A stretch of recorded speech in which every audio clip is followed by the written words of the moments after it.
Hello children, I am here again with a new video, and this video is for class 8, and today we are going to discuss about the tribal communities and colonialism. It is chapter 4 of your history, and today we are going to discuss about tribal societies and what was the effect of colonialism on the tribal society of India. So as we know, India is a land of diverse ethnic groups. जैसे कि हम जानते हैं कि हमारा देश भारत जो है ये विविधताओं का देश है और यहाँ अलग अलग जाति के अलग अलग जनजाति यहाँ पे वास करते हैं और ये एक साथ कई सदियों से एक जगह पर रहते आए हैं। तो बहुत सारे जो इतनी ग्रुप्स हैं या जो जनजातियां हैं ये अलग अलग टाइम पीरियड्स में देश के विदेशों के अलग अलग भागों से, वर्ल्ड के अलग अलग रीजन से वो माइग्रेट कर इंडिया में आए। और कुछ तो यहाँ के जो ओरिजिनल जो हैं यानी जो सदियों से यहाँ पे रहते आए हैं, जो ओरिजिनल इनहैबिटेंट्स हैं इंडिया के, उनको ट्राइबल्स कहा जाता है। ट्राइबल का अगर हम इस टर्म को पकड़े कि ट्राइबल है कि ट्राइबल्स का मतलब क्या होता है, तो हिंदी में जैसे कि हम जानते हैं कि इसको आदिवासी कहा जाता है।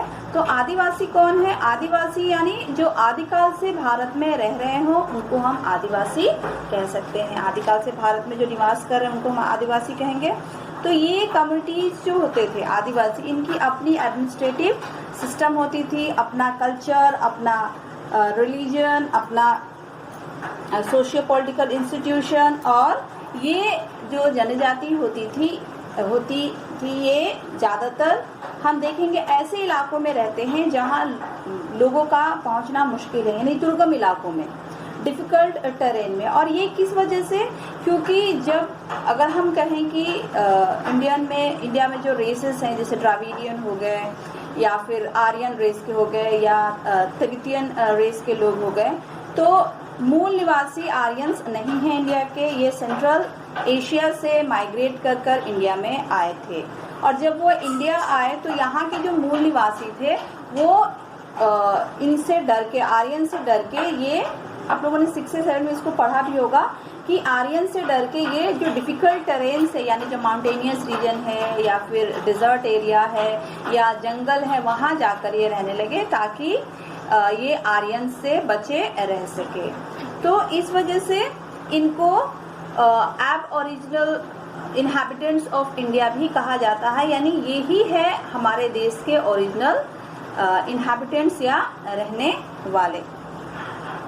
तो ट्राइबल वे ऑफ लाइफ के बारे में अगर हम पढ़ेंगे तो इंडिया में टोटल 67.7 मिलियन ट्राइबल्स वास करते हैं या यहाँ ड्वेल करते हैं, रहते हैं।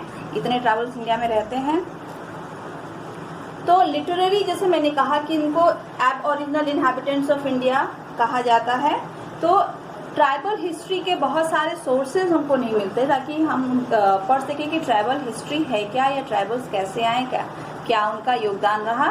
ये जो कुछ भी अगर ट्राइबल्स के बारे में अगर जो हम जानते हैं या जो हमारी किताबों में दिया हुआ है, ये ट्राइबल्स जो बैलेड्स हैं यानी जो गीत होते हैं, नृत्य नाटिकाएं, या फिर ट्राइबल्स के फ्लॉकलोर यानी वहाँ के जो क्षेत्रीय भाषा में जो गीत गाए जाते हैं उनके बारे में। तो ये एक जनरेशन से दूसरे जनरेशन को ये ट्रांसफॉर्म होता गया और इस वजह से जो हिस्टोरियंस थे इनके बारे में कुछ जान पाए। दूसरा, जब ये अंग्रेज आए तो इन्होंने एक डिटेल रिकॉर्ड, जिसे हमने आगे के चैप्टर्स में, पिछले चैप्टर्स में पढ़ा है कि डिटेल रिकॉर्ड्स ट्राइबल्स का रखने लगे। तो इन ट्राइबल्स के बारे में जो गवर्नमेंट डॉक्यूमेंट है या जो पीसेंट्स के पिटिशंस है उसमें, या फिर जो कमीशन रिपोर्ट है, इंक्वायरी कमीशन रिपोर्ट, जजमेंट्स, ये सारे जो है इम्पोर्टेंट सोर्स ऑफ हिस्ट्री है ट्राइबल्स के बारे में जानने के लिए। अब हम जानेंगे कि ट्राइबल्स जो इंडिया में रहते थे तो वो क्या काम करते थे, उनका ऑक्यूपेशन क्या था। तो मेनली ट्राइबल्स जो थे उनका ऑक्यूपेशन हंटिंग, फूड गैदरिंग था, लेकिन कुछ इसमें से चरवाहे भी थे, यानी ये लोग जानवर पालते थे और उसको एक जगह से दूसरी जगह पर ले जाकर चारागाहों में चराते थे। इसके अलावा कुछ ट्राइबल्स जो थे वो खेती भी करते थे, जैसे बायगास हो गए, सेंट्रल इंडिया के, खोंड ओडिशा के, ये लोग खेती करते थे। इसके अलावा ये लोग हंटिंग करते थे, fishing, collecting food, edible oil, मध जो होता है शहद जंगलों से इकट्ठा करना, कंदमूल इकट्ठा करना, जड़ी बूटी इकट्ठा करना, और इकट्ठा कर कर ये लाकर बाजारों में बेचते थे। तो खोंड्स और बायगास जो थे ये हंटिंग किया करते थे। अगर हम देखें सांथाल्स जो हैं वो खेती किया करते थे। वन गुज्जर जो पंजाब हिल में रहते हैं, आंध्र प्रदेश के लंबाडीज और गद्दीज हिमाचल प्रदेश के बकरवाल, कश्मीर के, ये सारे लोग जो थे चरवाही कम्युनिटी मानी जाती है ट्राइबल्स की। ये पैस्टोरलिज्म प्रैक्टिस करते थे, यानी ये जानवर पालते थे और इन जानवरों का दूध या फिर इनसे घी जो निकला या फिर इनका फ्लैश और इनके खाल जो होते हैं, स्किन, ये बेचा करते थे। तो मेनली हम देखेंगे ट्राइबल जो हमारे देश में है वो ज़्यादातर सेंट्रल इंडिया में पाए जाते हैं, यानी हमारा जो मध्य प्रदेश, छत्तीसगढ़, झारखंड का रीजन है वहाँ पे। उसके बाद साउथ में उड़ीसा, आंध्र प्रदेश, उड़ीसा, कुछ तमिलनाडु और केरल में भी पाए जाते हैं। अगर हम नॉर्थ ईस्ट की बात करें तो मोस्टली नॉर्थ ईस्ट जो है वहाँ ट्राइबल्स ही हैं, मोस्ट इनहैबिटेंट्स जो ट्राइबल्स हैं। और यहाँ नॉर्थ ईस्ट के जो ट्राइबल्स हैं ये खेती किया करते थे। और ये खेती कौन सी खेती? झूम कल्टीवेशन, आपने शायद नाम भी सुना हो, इसको शिफ्टिंग कल्टीवेशन भी कहा जाता है। ज्योग्राफी में भी आप इसके बारे में पढ़ेंगे। झूम कल्टीवेशन यानी झूम कल्टीवेशन में फॉरेस्ट ट्राइब जो होते हैं वो एक जगह को चिन्हित कर लेते हैं और फिर वहाँ के सारे जंगल जला देते हैं। जंगल जलाने के बाद जंगलों के जलाने का जो वो एशेस होते हैं, जो राख होता है, राख में ये लोग बीज बो देते हैं और फिर उस पे बारिश होने के बाद जो अंकुरित होता है वहाँ खेती होती है। और इस तरीके से 2-3 साल के लिए वहाँ खेती करते हैं और फिर उस एरिया को छोड़कर दूसरी जगह को, उस जगह को अबेंडन करते हैं, छोड़कर फिर दूसरी जगह वो जाते हैं और वहाँ फिर यही चीज प्रैक्टिस करते हैं। तो इसको हम झूम कल्टीवेशन कहते हैं। तो इसके अलावा भी कुछ और काम जो है ऑक्यूपेशंस ट्राइबल्स के थे, जैसे कि बंजारा कम्युनिटीज, वो क्या करता था? ट्रांसपोर्टेशन करता था, चीजों को एक जगह से दूसरी जगह ले जाना। इसके अलावा कंस्ट्रक्टिंग रोड्स, जब ट्राइबल्स इफेक्टेड हुए ब्रिटिश पॉलिसीज से, तो जब वो लैंडलेस हो गए तो वो रोड कंस्ट्रक्शन, माइंस वगैरह में काम करने लगे। कुछ जो ट्राइबल्स थे वो फील्ड्स में काम करने लगे। तो ट्राइबल पीपल मोस्टली ये पैसे नहीं कमाते थे, ये क्या करेंगे? बार्टर सिस्टम करेंगे। बार्टर सिस्टम आप लोगों ने पढ़ा ही होगा कि चीज के बदले चीज या सामान के बदले सामान, उपयोग में लाने वाले वस्तु जैसे नमक हो गया, तेल हो गया, उसके बदले में ये क्या करते थे? ये फॉरेस्ट प्रोडक्ट्स जो है व्यापारियों को देते थे और उनसे जो इनकी जरूरत की चीजें होती थी वो उनसे लिया करते थे। तो अब हम जानेंगे कि कैसे ट्राइबल रूल्स जो ब्रिटिश इंडिया के थे वो ब्रिटिशर्स के आने के बाद कैसे अफेक्टेड हुए, यानी क्या प्रभाव उनके ऊपर पड़ा। पिछले अगर हम हिस्ट्री के चैप्टर को देखें तो हमने देखा कि पीसेंट्स पे क्या प्रभाव पड़ा। आज हम ट्राइबल्स के बारे में पढ़ेंगे। तो ट्राइबल्स जो थे वो बहुत ज्यादा अफेक्टेड हुए ब्रिटिशर्स के आने की वजह से। ट्राइबल्स सिर्फ ब्रिटिशर्स ही नहीं, क्योंकि ट्राइबल्स चाहते थे कि वो एक ऐसी जगह पे रहे जहां वो ज्यादा लोगों से मिंगल अप नहीं कर पाए। वो अपनी संस्कृति, अपनी जो भी उनकी रिचुअल्स है या फिर जो उनकी संस्कृति है वो उसको प्योर रखना चाहते थे। लेकिन इनके इलाकों में सेंधमारी शुरू हो गई ब्रिटिशर्स के आने के बाद। क्रिश्चियन मिशनरीज जो चाहते थे कि भारत में क्रिश्चियनिटी का या ईसाई धर्म का प्रचार हो, वो मनी लैंडर्स यानी जो मनी लैंड करते थे, या हम कहेंगे साहूकार जो पैसा कर्ज पे देते थे, ठेकेदार, प्लांटर्स यानी ट्राइबल एरियाज में चाय की खेती या बागानी की जाने लगी। तो इन सब को हम कह सकते हैं कि यहाँ इंट्रूडर्स या हम कहेंगे कि घुसपैठिए उनके देश में या उनकी जगह पर आ गए थे, जिनको वो बिल्कुल पसंद नहीं करते थे। वो इनको डिकूज कहा करते थे, यानी आउटसाइडर्स कहा करते थे। इसके अलावा जमींदार्स भी एनक्रोचमेंट शुरू कर दिया था इनके लैंड्स पे। जंगल पे सबसे पहला अधिकार ट्राइबल्स का होता है, लेकिन अंग्रेजों ने इस बात से मानने से इनकार किया और उनके लैंड्स को उन्होंने एनक्रोच करना या उन्होंने कब्जा करना शुरू कर दिया, चाहे वो माइनिंग के लिए हो या बागानी के लिए हो।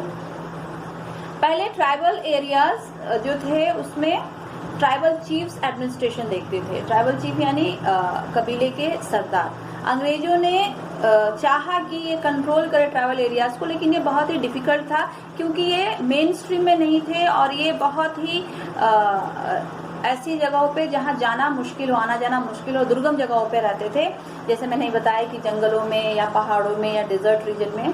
तो इसीलिए ट्राइबल्स पे अपना एडमिनिस्ट्रेशन रखने के लिए अंग्रेजों ने क्या किया था कि जो ट्राइबल चीफ थे उनको उन्होंने अपने अंडर में किया। उनको कुछ लालच देकर उनसे वो क्या करते थे कि आप एडमिनिस्ट्रेशन देखिए, लेकिन यहाँ से टैक्स कलेक्शन करके भेजिए। तो ट्राइबल चीफ्स का काम अब क्या है, पहले ट्राइबल चीफ्स बहुत पावरफुल हुआ करते थे, लेकिन अंग्रेजों की पॉलिसी की वजह से ट्राइबल चीफ्स को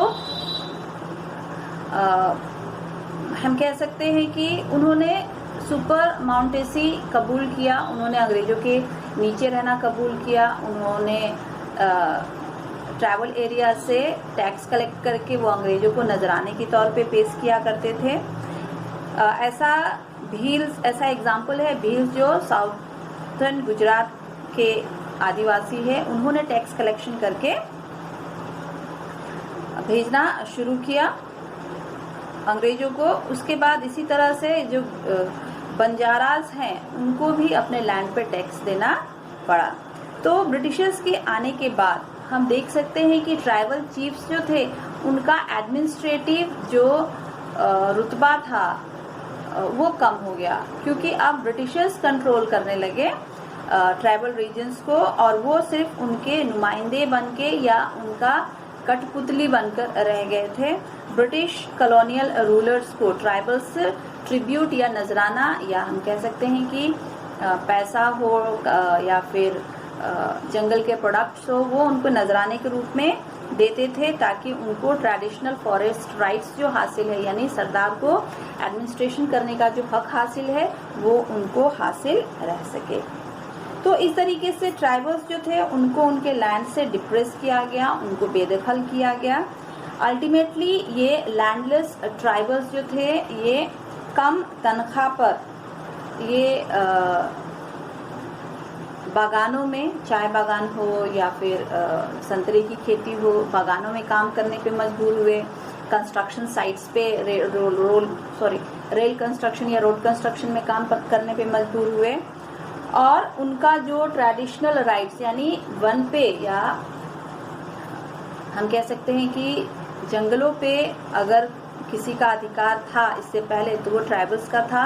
तो ये सदियों से ये अधिकार जो पहले रूल कर रहे राजा थे वो देते आए थे, लेकिन अंग्रेजों ने ये अधिकार उनसे छीन लिया था, जिसकी वजह से वो बहुत ज़्यादा दुखी थे। तो बच्चों, हमने आज ट्राइबल सोसाइटी के बारे में बहुत कुछ जाना। नेक्स्ट टॉपिक में आपको और पढ़ाऊंगी कैसे शिफ्टिंग एग्रीकल्चर से उनको वंचित किया गया, कैसे उनको फॉरेस्ट राइट से वंचित किया गया। नेक्स्ट वीडियो के लिए हम लोग फिर मिलेंगे, तब तक के लिए बाय बाय।